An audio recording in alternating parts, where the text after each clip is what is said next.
என் குருநாதர் வர்ம மாதேஸ்வரன் அவர்களை வணங்கி, நம்ம இன்னைக்கு பார்க்க போறது இந்து லக்னம்ங்க.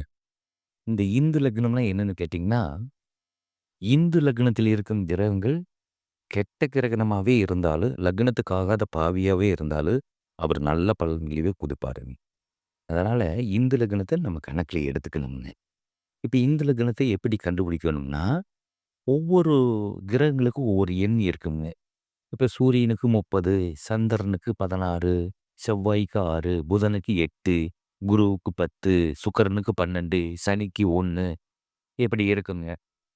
இப்ப லக்னத்திலிருந்து 9ஆம் இடம் எந்த எண்ணோ பொதுவா ஒரு லக்னத்துக்கு 9ஆம் இடம் எந்த எண் வருதோ அந்த எண்ணையும், சந்திரன் இருக்கிற இடத்திலிருந்து 9ஆம் இடத்து எண்ணையும் 2 பேர்த்து சந்திரன 1ன்னு எடுத்து 9ஆம் இடத்து எண் எத்தனைன்னு பார்த்து, அத 2ஐ கூட்டி 12ஆல வகுத்துறணும்.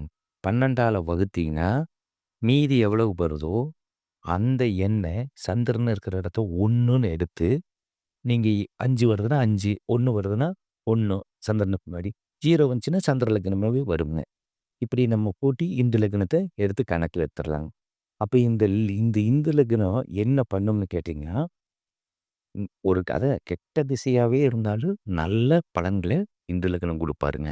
அப்ப இந்து லக்னம் இருக்கும் கிரகத்தோட தசாபுத்தி அந்தரகாலங்கள்லயோ, இல்ல இந்து லக்னத்த பார்க்கும் கிரகங்களோட தசாபுத்தி அந்தரகாலங்கள்லயோ, ஜாதகருக்கு நற்பலனையவே குடுக்குங்க. கெட்ட பலன்கள அவங்களால குடுக்கவே முடியாதுங்க.